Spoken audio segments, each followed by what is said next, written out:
Santamaría, especialista en materia tributaria, a quien le damos la bienvenida. Doctor Santamaría, qué gusto saludarlo, muy buenas tardes. Bienvenido a los micrófonos de I99. Saludos, Carlos. Muy buenas tardes con todos. Un fuerte abrazo y a todos los amigos que nos escuchan, muy buenas tardes. Bien, frente a la posibilidad de que se conforme una asamblea constituyente, primero tenemos que ir a las urnas, evidentemente, pero imaginémonos que gana el sí, eventualmente. No estamos haciendo campaña anticipada, ¿eh? Mucho ojo con eso. Hoy la vicepresidenta de la CONAIE se mandó una cuña en Teleamazonas y ahí le llamaron la atención. Pero no, estamos aquí para analizar esa posibilidad. En materia tributaria, ¿qué cosas se podrían corregir en esta discusión delicada pero importante, doctor Santamaría? Mira, Carlos, para contestar tu pregunta, primero, un antecedente fundamental. El Estado ecuatoriano, el Ecuador como país, como nación, todavía existe gracias a un ingreso que es el más importante que recibe este país. Ese ingreso se llama recaudación tributaria. Te lo pongo de esta manera. Si es que el Ecuador no lograría cobrar los 22.500 millones de recaudación de impuestos, el país no existiría, no podría existir esta nación. Así de simple. Muchos me dirán, no, ¿y el petróleo? ¿Por qué se olvida el petróleo? No, no, el petróleo se nos ayuda. Pero el año anterior nos ayudó en 2.300 millones. Y este año se espera que no llegue a los 3.000 millones, máximo 3.300. Es decir, nos ayuda, pero es mínimo, no llega a ser el 12, el 13% de los ingresos.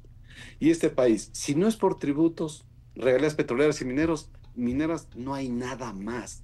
Esto es importantísimo que los ecuatorianos entiendan. Muchos se confunden y dicen, no, pero sí tenemos riqueza porque exportamos bastante banano y camarón y flores y brócoli y atún y etcétera. Hay que aclararles que eso no es del Estado. Eso es empresas privadas, ¿sí? Y lo que aportan las empresas privadas son lo que ya hablamos antes, sí, los tributos. Resumen, el país necesita fortalecer, incrementar y planificar su régimen tributario para que cada vez sea más sólido, más solvente y el país tenga los recursos necesarios. Una vez que el Estado tiene los recursos necesarios, entonces puede hablar de más salud, más educación, más carreteras fuertes, etcétera, etcétera. Muy bien. Pero para llegar a tener mayor recaudación, veamos qué han hecho los otros países. Perú. ¿Qué ha hecho Perú para tener mayor recaudación? ¿Ha subido las tarifas de los impuestos? Sí, también lo ha subido. El IVA en Perú es 18%, por ejemplo. Pero también ha permitido que nuevos capitales vayan, lleguen a Perú, hagan empresa, hagan negocios y generen riqueza. Cuando se generan nuevos negocios, más riqueza, más prosperidad, se pagan más impuestos, mi querido Carlos. Y por lo tanto, Perú ha tenido una recaudación formidable. Te doy un dato. El año anterior el Ecuador recibió 400 millones de inversión extranjera, 400. Perú, siendo el doble de nuestra economía, debería haber recibido 800. Bueno, recibió 14.000. O sea, 32 veces más que lo que recibe Ecuador. Claramente algo mal estamos haciendo nosotros, algo muy bien están haciendo los peruanos. ¿Y qué giro de tuerca se puede dar a nivel de una constitución, una eventual nueva constitución, doctor?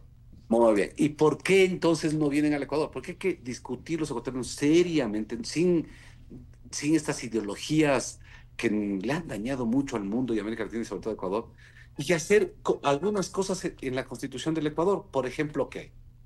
Al Ecuador no van a venir si tenemos un artículo, el 316, que dice que los sectores estratégicos solo pueden ser explotados por el Estado. ¿Y podemos los privados? No, no pueden los privados. ¿Qué son sectores estratégicos en la Constitución?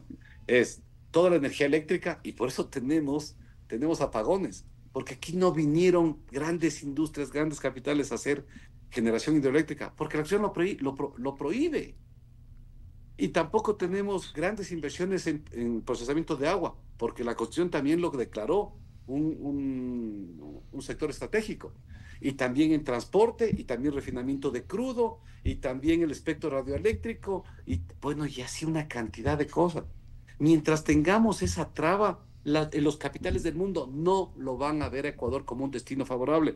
Carlos, así clarísimo. Dos, Bien, el pero antes de modelo de pasar la... al 2, doctor, Sí, sí, Carlos, sí. ¿cómo modular la discusión entre una inversión privada saludable, pero a la vez conveniente para el Estado y que aleje el fantasma de la privatización y del abuso en los sectores estratégicos?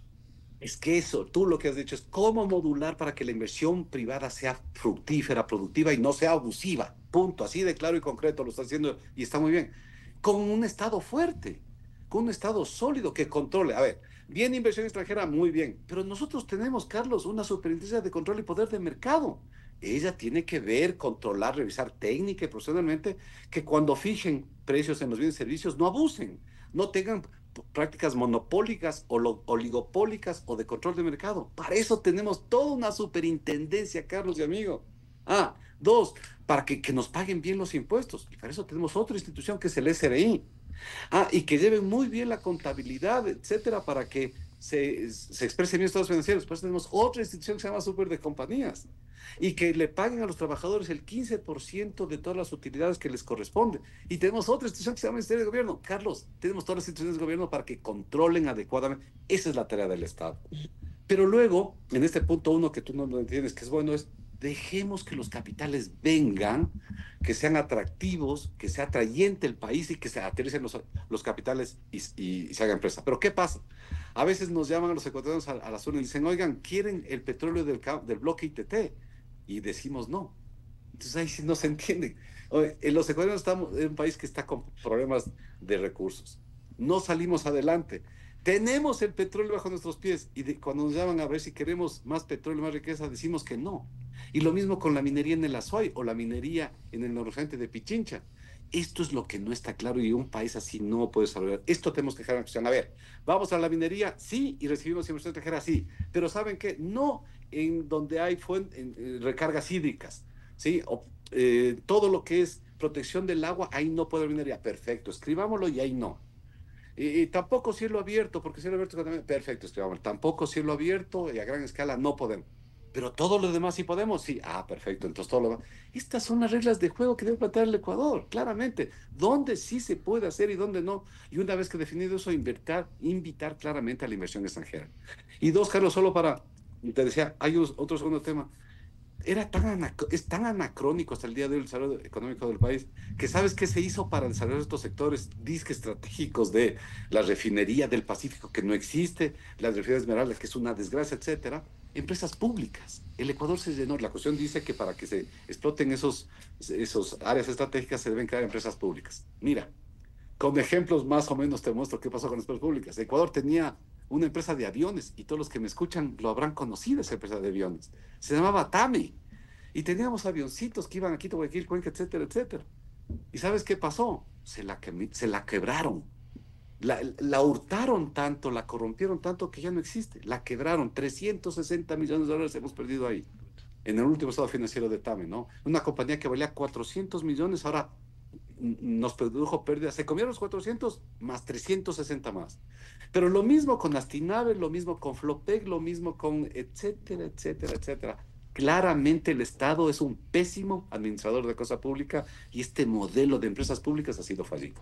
Son los criterios del doctor Napoleón Santamaría, especialista en materia tributaria. Sebastián Díaz continúa con la entrevista. Sebastián. Gracias, Carlos.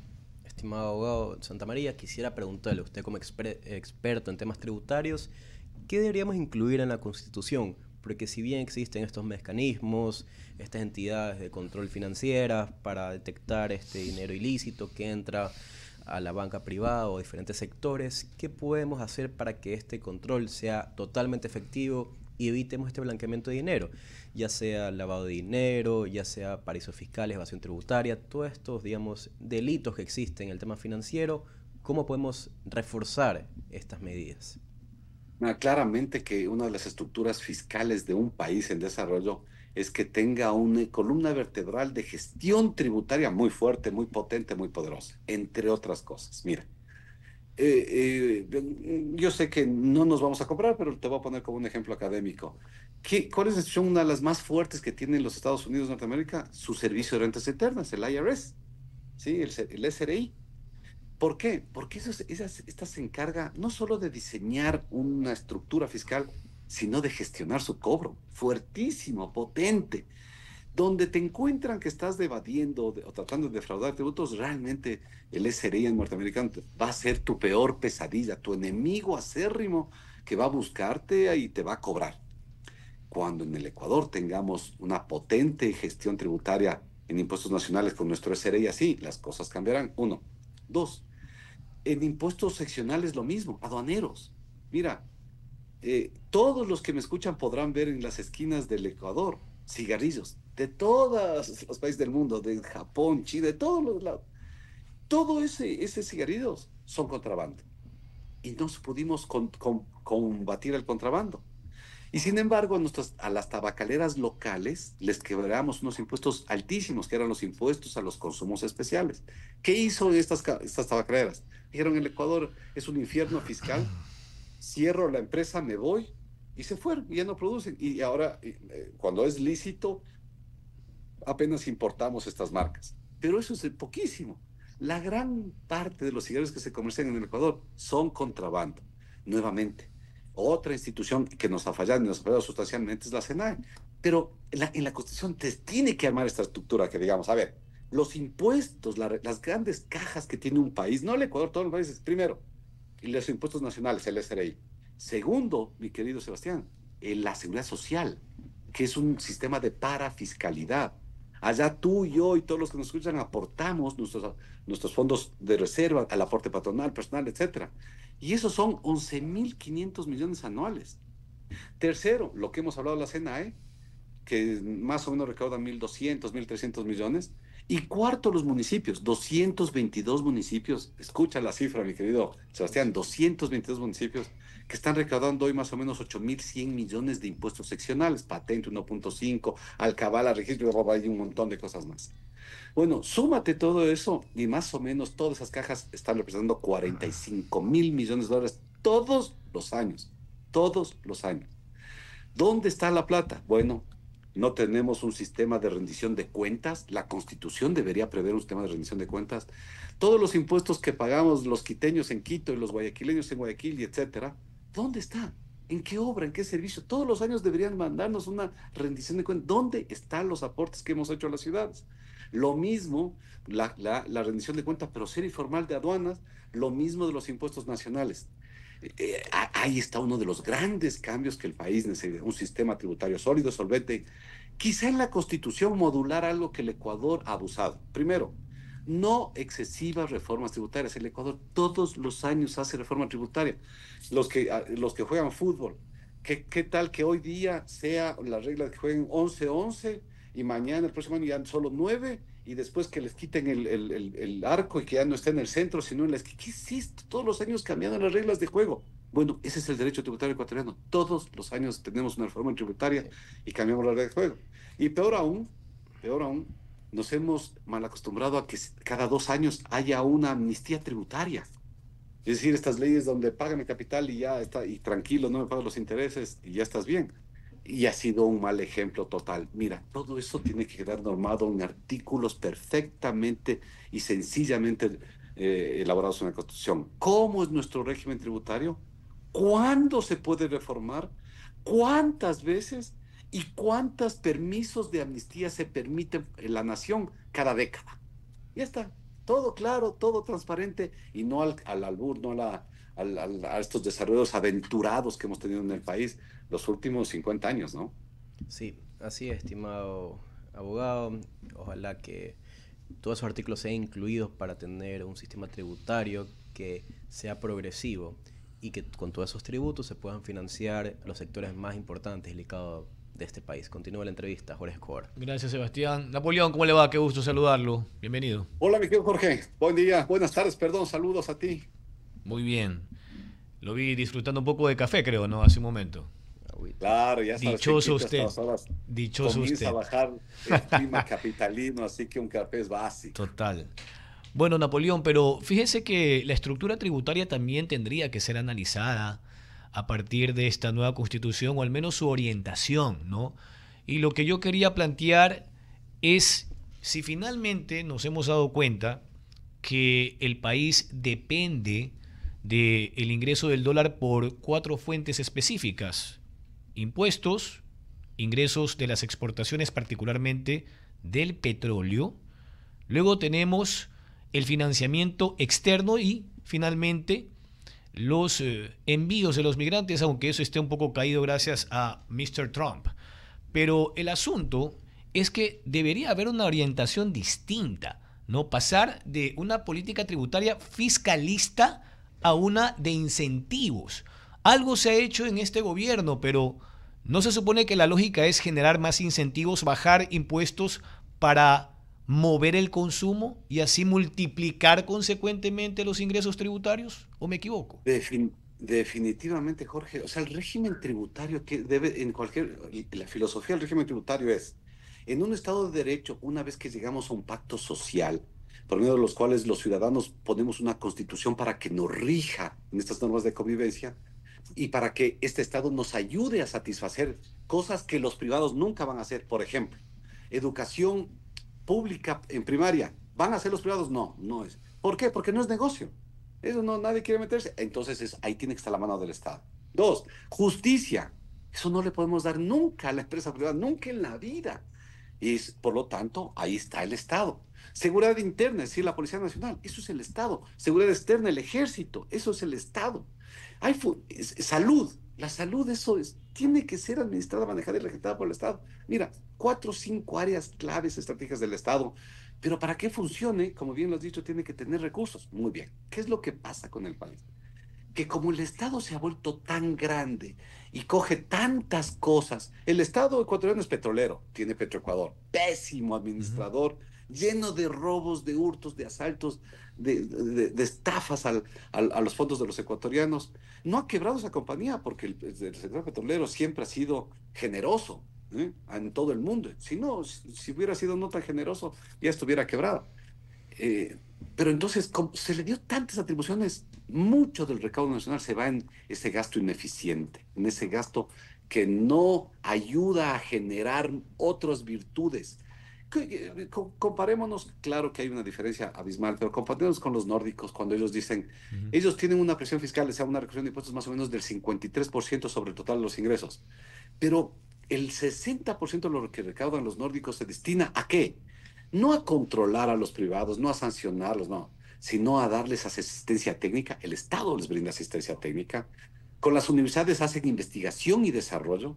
Con todo lo que es vinculación con la colectividad, les hacen estudios jurídicos gratuitos, asesoría jurídica, financiera, contable. Es decir, el Estado se vuelve ese gran articulador para apoyar a los emprendedores. El Estado ecuatoriano todavía no ha llegado a esos ratios. Seguimos siendo el Estado controlador, sancionador. Y para eso necesitamos mucha gente. Y por eso es que, mira tú, el IVA más o menos le produce al Ecuador más o menos 14.000 millones de dólares al año. Todo cerca. el esfuerzo del IVA. Napoleón, perdón, pero eso es cerca del 50%, pues, del presupuesto general del Estado. Nada más es el impuesto estrella. Sí, ese es el impuesto estrella. Sin el IVA, este país estaría realmente complicado. Y de ahí, de esos 14.000, devolvemos más o menos 2.200 millones a exportadores, sector público, universidades, tercera edad, discapacidad, etc. Nos queda más o menos 12.000 millones y los sueldos salarios en el Ecuador son 10.000. Es decir, el IVA casi en su totalidad se va a los sueldos salarios. Entonces, ¿qué debemos hacer? Repensarlo al país. Mira, un país de Centroamérica, El Salvador, ya pensó en una cosa, dijo, no vamos a poder salir adelante con, creo que tenían 260 municipios El Salvador, o si mal no recuerdo, por ahí.